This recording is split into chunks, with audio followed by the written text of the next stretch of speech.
पिछले 2 साल से शोर मचा रहे हैं कि दिल्ली में शराब घोटाला हो गया, शराब घोटाला हो गया। इन्होंने मेरे को गिरफ्तार कर लिया, संजय सिंह को गिरफ्तार कर लिया, मनीष सिसोदिया को गिरफ्तार कर लिया। कहते हैं 100 करोड़ रुपए की रिश्वत ली हम लोगों ने। इन्होंने 500 से ज्यादा रेड मार ली, कहीं इनको एक चवन्नी नहीं मिली। देश के सामने कल प्रधानमंत्री जी ने कबूल किया कि शराब घोटाले में उनके पास कोई सबूत नहीं है, शराब घोटाले में उनके पास कोई रिकवरी नहीं है, किसी तरह का कोई एक नया पैसा रिकवर नहीं हुआ। उसे छुपाने के लिए वो कहते हैं केजरीवाल अनुभवी चोर है।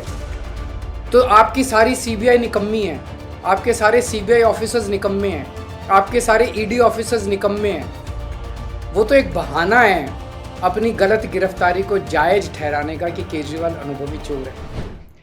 इन्होंने पिछले 2 साल से शोर मचा रहे हैं कि दिल्ली में शराब घोटाला हो गया, शराब घोटाला हो गया, शराब घोटाला हो गया। इन्होंने मेरे को गिरफ्तार कर लिया, संजय सिंह को गिरफ्तार कर लिया, मनीष सिसोदिया को गिरफ्तार कर लिया। 500 से ज्यादा रेड मार ली पूरे देश के अंदर, पता नहीं और कितने लोगों को गिरफ्तार कर दिया। कहते हैं 100 करोड़ रुपए की रिश्वत ली हम लोगों ने, और अभी थोड़े दिन पहले बोले 1100 करोड़ का घोटाला है। एक बड़ा प्रश्न ये उठता है कि अगर 100 करोड़ का 1100 करोड़ का घोटाला है तो कहीं पैसा रखा तो होगा कहीं पे।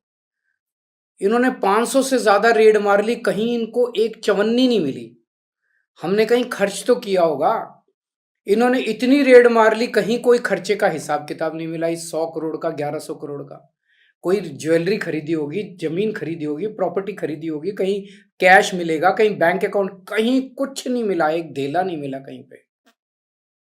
कल प्रधानमंत्री जी से एक इंटरव्यू में ये सवाल पूछा गया कि जी केजरीवाल कह रहा है कि इस पूरे तथाकथित शराब घोटाले में कोई सबूत नहीं मिला, कोई पैसा नहीं मिला। प्रधानमंत्री जी ने जो कहा वो आप सब लोगों को चौंका देगा। प्रधानमंत्री जी ने कहा कि सबूत इसलिए नहीं मिला, रिकवरी इसलिए नहीं हुई, कोई भी पैसा इसलिए नहीं मिला क्योंकि केजरीवाल अनुभवी चोर है। तो पूरे देश के सामने कल प्रधानमंत्री जी ने कबूल किया कि शराब घोटाले में उनके पास कोई सबूत नहीं है, शराब घोटाले में उनके पास कोई रिकवरी नहीं है, किसी तरह का कोई एक नया पैसा रिकवर नहीं हुआ। उसे छुपाने के लिए वो कहते हैं केजरीवाल अनुभवी चोर है। तो आपकी सारी सीबीआई निकम्मी है, आपके सारे सीबीआई ऑफिसर्स निकम्मे हैं, आपके सारे ईडी ऑफिसर्स निकम्मे हैं। वो तो एक बहाना है अपनी गलत गिरफ्तारी को जायज ठहराने का कि केजरीवाल अनुभवी चोर है। लेकिन कल खुद प्रधानमंत्री जी ने सारे देश के सामने कबूल किया उनके पास कोई सबूत नहीं है, कोई रिकवरी नहीं है। प्रधानमंत्री जी, जब आप कबूल कर ही चुके हैं कि पूरा शराब घोटाला फर्जी है, आपके पास कोई सबूत नहीं है, कोई रिकवरी नहीं है, तो छोड़ दीजिए सब लोगों को।